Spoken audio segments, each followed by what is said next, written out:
Então, continuando aqui, irmãos, no nosso comentário sobre a coroa, né, incorruptível, que é a que estávamos estudando, Paulo vai mostrar, vai exemplificar e fazer essa analogia do atleta, né, que está focado para, com seu bom rendimento, conseguir o seu galardão, a sua medalha de ouro, de prata ou de bronze, né?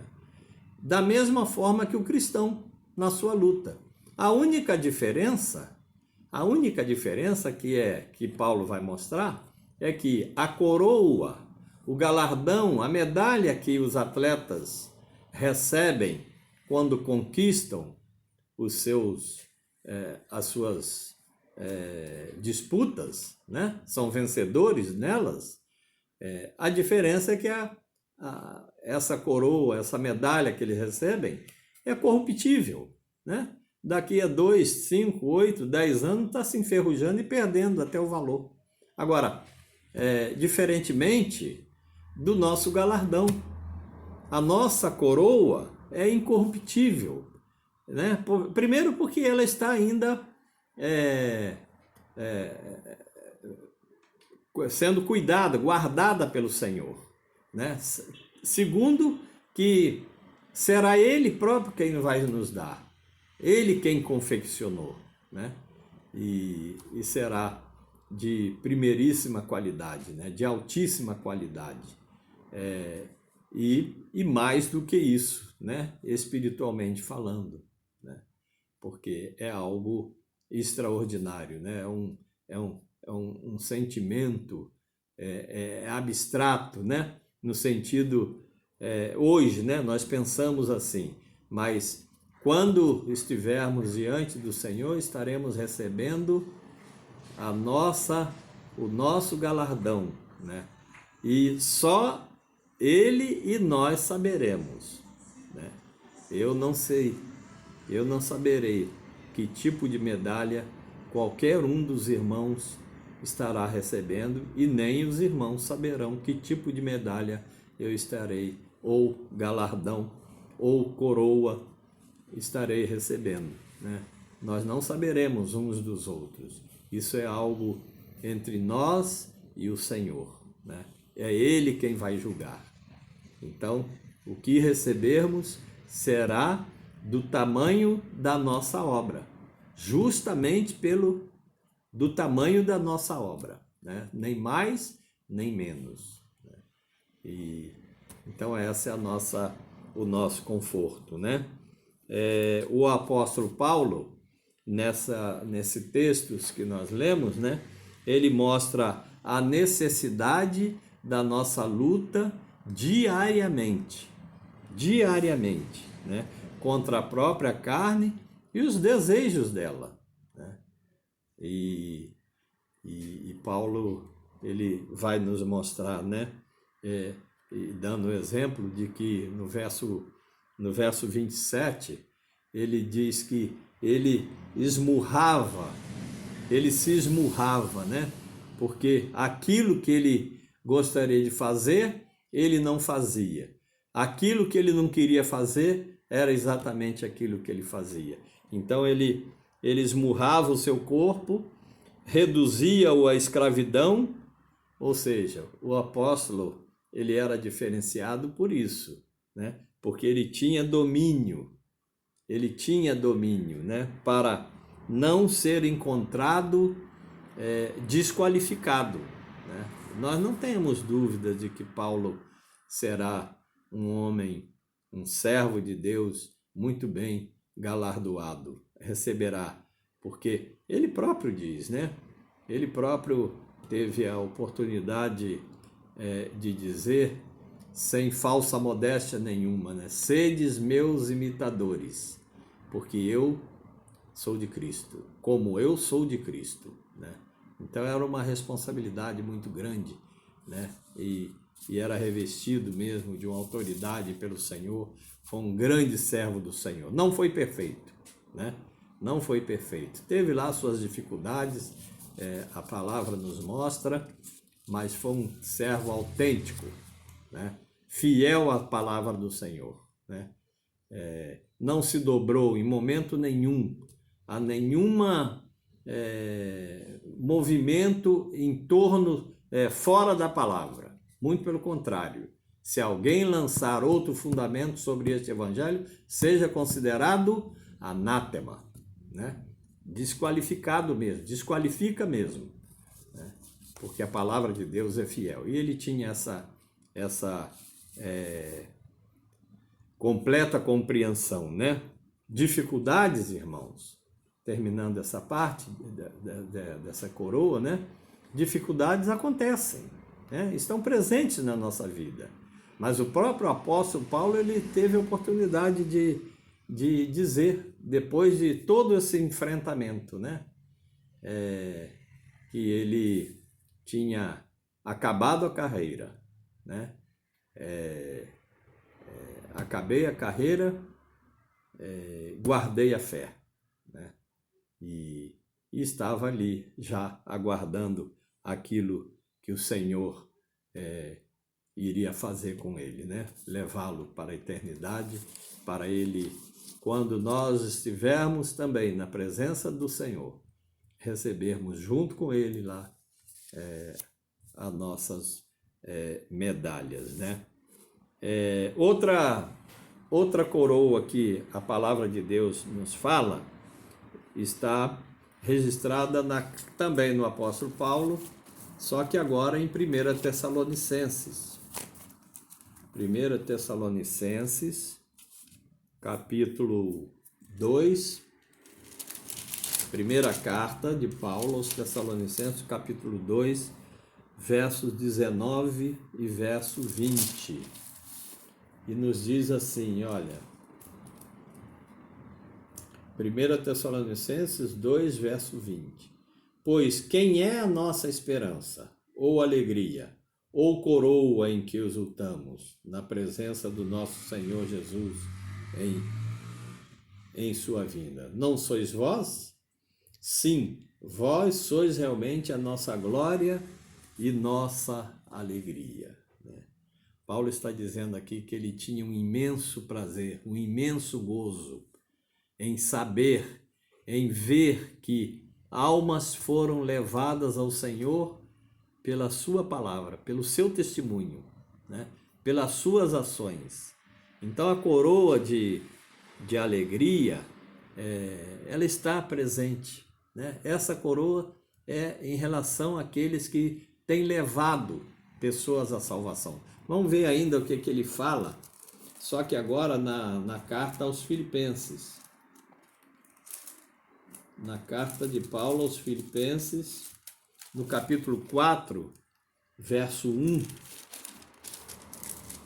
ele diz assim, olha: portanto, meus irmãos, amados e muito saudosos, minha alegria e coroa, sim, amados, permanecei deste modo, firmes no Senhor. Paulo dizia que aqueles que foram levados a Cristo pelo seu ministério, pelo seu testemunho,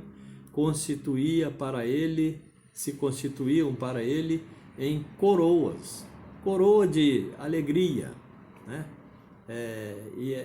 E a conversão, o tirar alguém do lamaçal do pecado, constitui-se isso, né? A alegria no céu por almas que se arrependem. E nós também nos alegramos, porque nós sabemos o futuro da humanidade sem Cristo, né?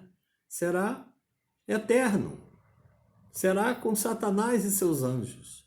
Então o crente, o salvo que consegue tirar alguém dessa rota de caminho, deve constituir para ele também motivo de muita alegria e coroa. É uma coroa que o Senhor nos dá, né? E aqui nós receberemos diante do Senhor, né? A coroa de alegria é destinada a todos os cristãos que anunciam o Evangelho com o único objetivo, não tem outro, é o cumprimento do ide por todo mundo e pregai o Evangelho. a toda criatura, né? Quem crer e for batizado será salvo. Então é essa coroa que está reservada ao salvo também, né? Especificamente para aqueles que anunciaram a salvação através do Senhor Jesus Cristo e ganhou almas para o Senhor, né? Será recepcionado por o Senhor e receberá das mãos do Senhor essa coroa de alegria, né? Às vezes nós ficamos pensando em planos mirabolantes, né? Para anunciar estratégias. Gente, é só a palavra. É só a palavra. É anunciar que o Senhor Jesus, que Deus amou ao mundo de tal maneira que deu seu Filho unigênito para que todo aquele que nele crê não pereça, mas tenha a vida eterna. Se alguém ouvir esta palavra, né, e crer naquele momento ali, está salvo. Não foi assim com o ladrão da cruz? Não teve estratégias. Ele simplesmente reconheceu que aquele ali era o Filho de Deus. Senhor, lembra-te de mim quando entrares no teu reino. Primeiro ele repreende o outro, né? Que duvidou. Se tu és o Deus, saia daqui e tire nós também. E ele disse, não temes a Deus estando na mesma condenação? E imediatamente ele se volta para o Senhor e fala, Senhor, lembra-te de mim quando entrares no teu reino. E o Senhor Jesus responde o quê? Hoje mesmo estarás comigo no paraíso. Glória a Deus, né? Não houve estratégia nenhuma. A estratégia é essa, é anunciar o verdadeiro e genuíno evangelho, sem subterfúgios. Como o Senhor disse, olha, no mundo tereis aflições, mas tem de bom ânimo, porque eu venci o mundo, né? E aqueles que têm vencido e hão de vencer este mundo receberão seus galardões. É isso que nós esperamos. É isso que Paulo certamente terá, porque a grande coroa dele, que ele sentia coroado o seu trabalho, porque ele levou milhares de pessoas, centenas de pessoas à salvação, né? E nós também devemos pensar nisso. A outra coroa é a coroa de justiça, né?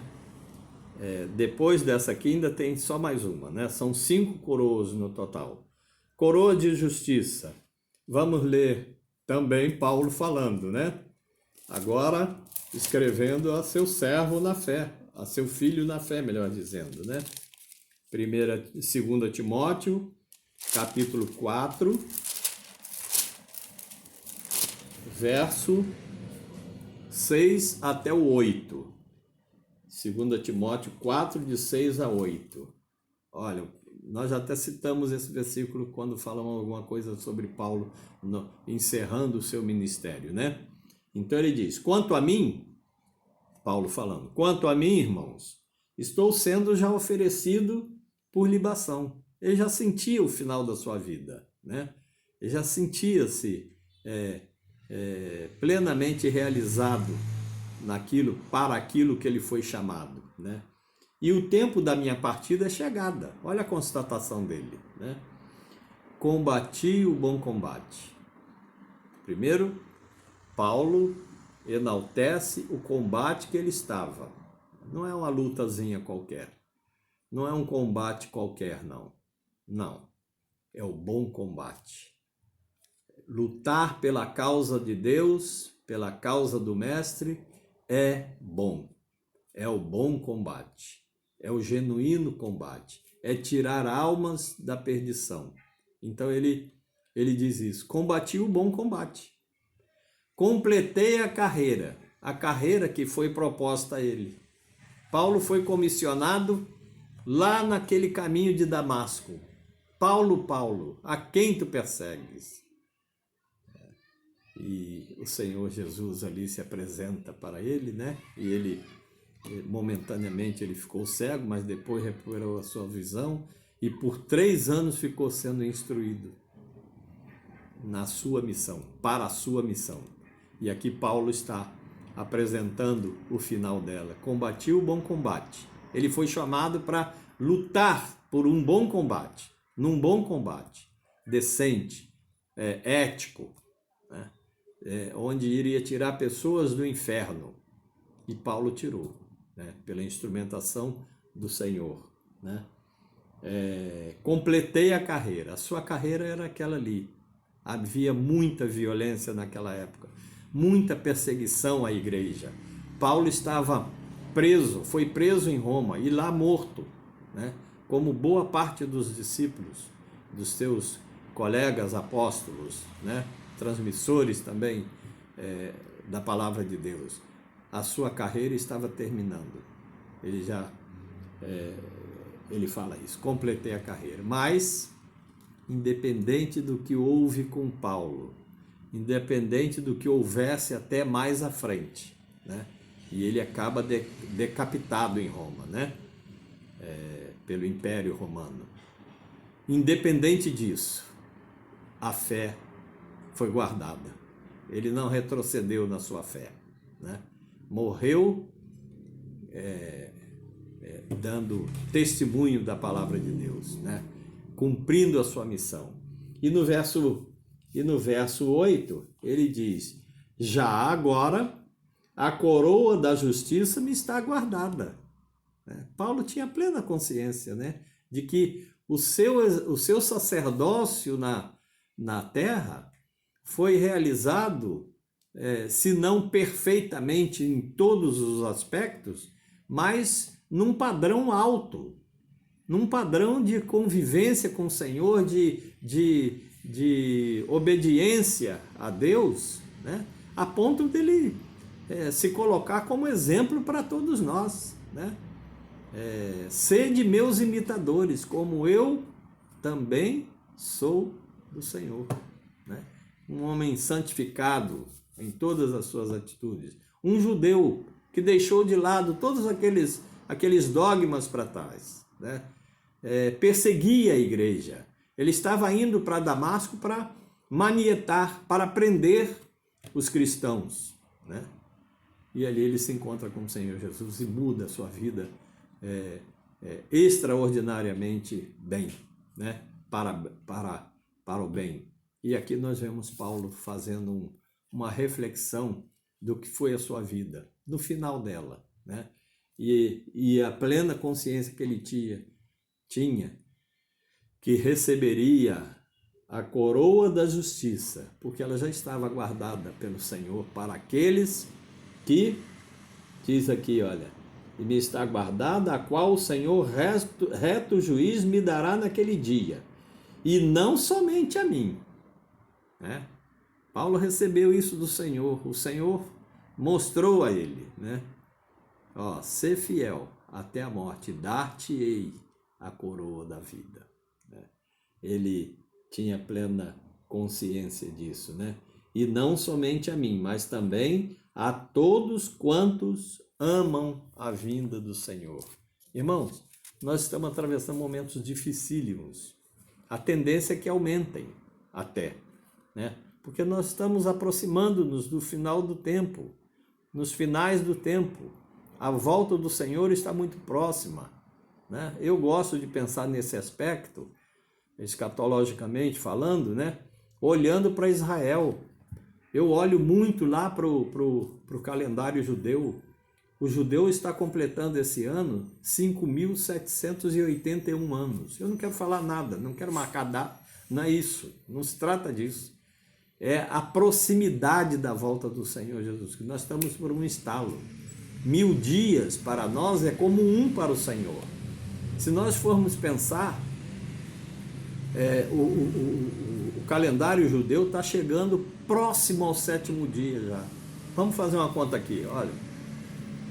Do ano 0 ao ano 1000 é o primeiro dia. Do ano 1001 ao ano 2000 é o segundo dia. Do ano 2001 ao ano 3000 é o terceiro dia. Do ano 3001 ao 4000 é o quarto dia. Do ano 4001 a 5000 é o quinto dia. Do ano 5001 ao ano 6000, e o calendário judeu diz que nós estamos no ano 5781. Então, do ano 5001 ao ano 6000, nós estamos nesse calendário, nesse dia aí, né? Nesse dia. É o sexto dia. E no sétimo dia, o que aconteceu? Foi o descanso do Senhor, né? Qualquer teoria que eu ouço a respeito de escatologia, eu simplesmente ouço, né? Mas eu fico mais preocupado com aquilo que acontece com Israel, né? O povo de Deus, o calendário de Deus, eu não tenho dúvida que está ali. Então nós estamos muito próximo do descanso, do dia do descanso, né? No sétimo dia o Senhor descansou. E quem sabe será o dia que nós receberemos os nossos galardões, porque ainda estamos vivendo aqui, né? Prestando serviço, exercendo o nosso sacerdócio para o qual nós fomos chamados. Receberemos sim, como Paulo diz, a coroa da justiça, porque nós amamos a vinda do Senhor Jesus Cristo. Desejamos que a sua vinda seja imediata, quase que imediata, mas estamos regulados pelo tempo dele. Apenas a consideração é para que nós o quê? Vigiemos e oremos, porque ele virá como ladrão de noite, né?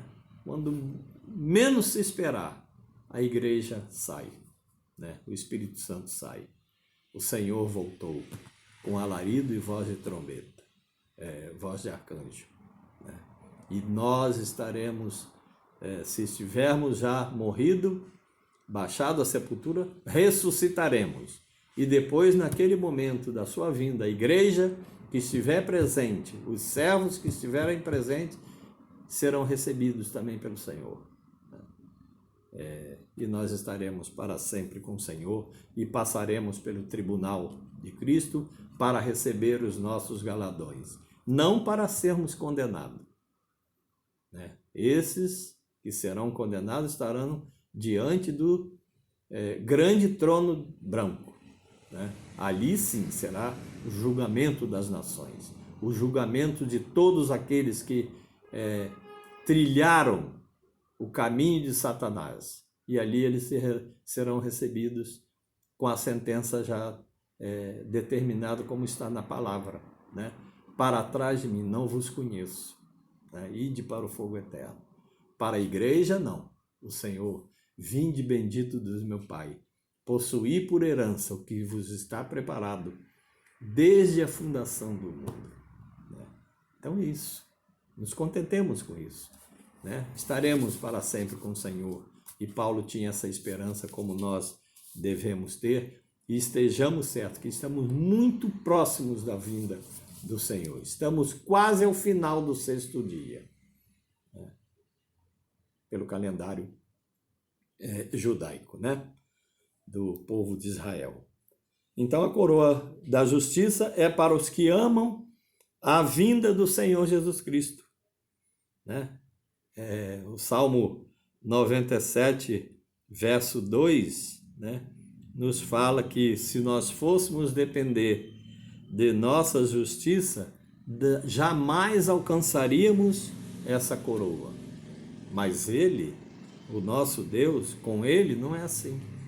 Aquilo que temos feito, aquilo que demonstramos de amor, a vinda do Senhor, seremos merecedores da coroa de justiça, como Paulo diz que já estava reservada para nós, né? E 1 João, vamos ler, primeira carta de João, no capítulo 3, 1 João 3, verso 3, nos diz assim, olha: E a si mesmo se purifica todo que nele tem essa esperança. Né? A nossa esperança é a volta do Senhor Jesus Cristo. Então, irmão, deixemos de lado todas as nossas paixões, concupiscências, se é que há. Né? Precisamos estar purificados, limpos para entrarmos no reino dos céus. Né? E finalmente, irmãos, ainda nesse tema, né? No Apocalipse 22, Apocalipse 22, verso 12, nos diz assim, olha: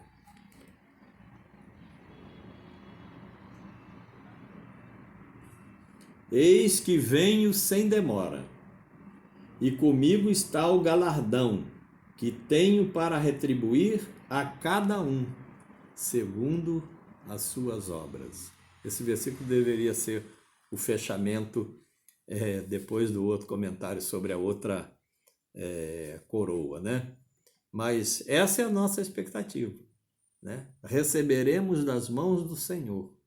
E ele aqui, ele está confirmando: eis que venho sem demora. Está muito próximo a sua vinda. Finalmente, a coroa de glória. Vamos ler na carta de Pedro, na primeira carta de Pedro, no capítulo 5, versos de 1 até o 4.